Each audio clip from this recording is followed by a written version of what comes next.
সম্মানিত এলাকাবাসী, আপনারা যারা আশেপাশে বসছেন, সামনে চেয়ারগুলো ফাঁকা আছে, মাঝখানে চেয়ার ফাঁকা আছে,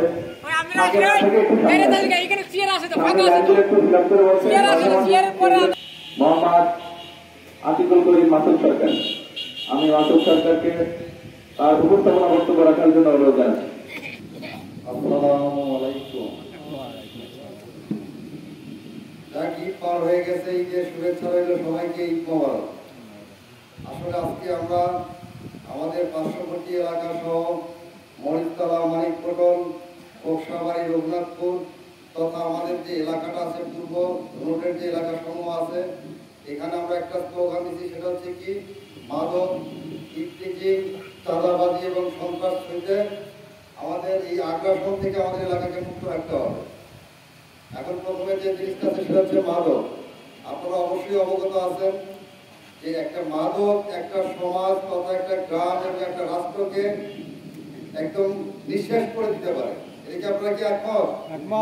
এই মাদক যারা গ্রহণ করতেছে আমাদের এলাকায়, তারা কি আমাদেরই সন্তান, আমাদেরই ভাতিজা, আমাদেরই সবাই, কিন্তু আমরা সেটা কি ঠেলায় ঠেলায় আমরা কিন্তু মানে কোনো পরিচর্যা না করে তাদের কিন্তু ছেড়ে দিচ্ছি যে কে কি করতেছে আমরা খোঁজ রাখতেছি না।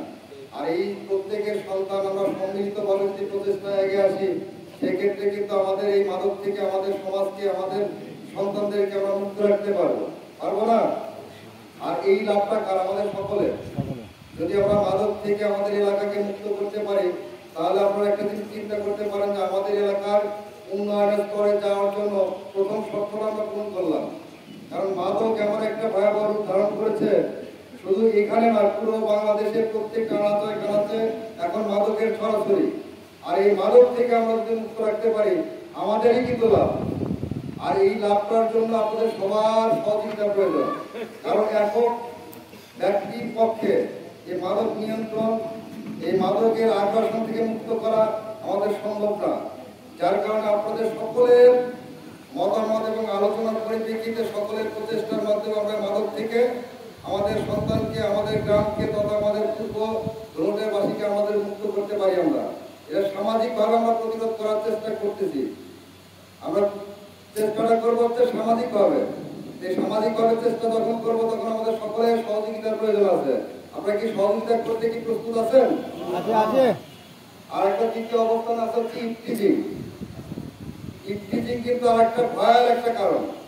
এই আমাদের ছেলে মেয়ে যারা এখানে আছে, বিশেষ করে এই ইয়াং এবং উঠতি বয়সী যে মেয়েগুলো আছে বা ছেলেগুলো আছে, রাস্তায় চলাফেরার কারণে অনেকে কিন্তু বিরক্তি করে না?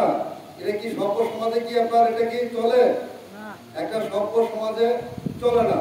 অথচ দেখা যাচ্ছে যে আমরা কতিপয় লোকজন একদম যাচ্ছি আসতেছি, রাস্তার মধ্যে একটা মেয়েকে হঠাৎ করে একদম উত্তপ্ত করলো, কিন্তু আমরা সেটা প্রতিবাদ না করে আমরা নীরব বসে থাকি, তাই কিনা?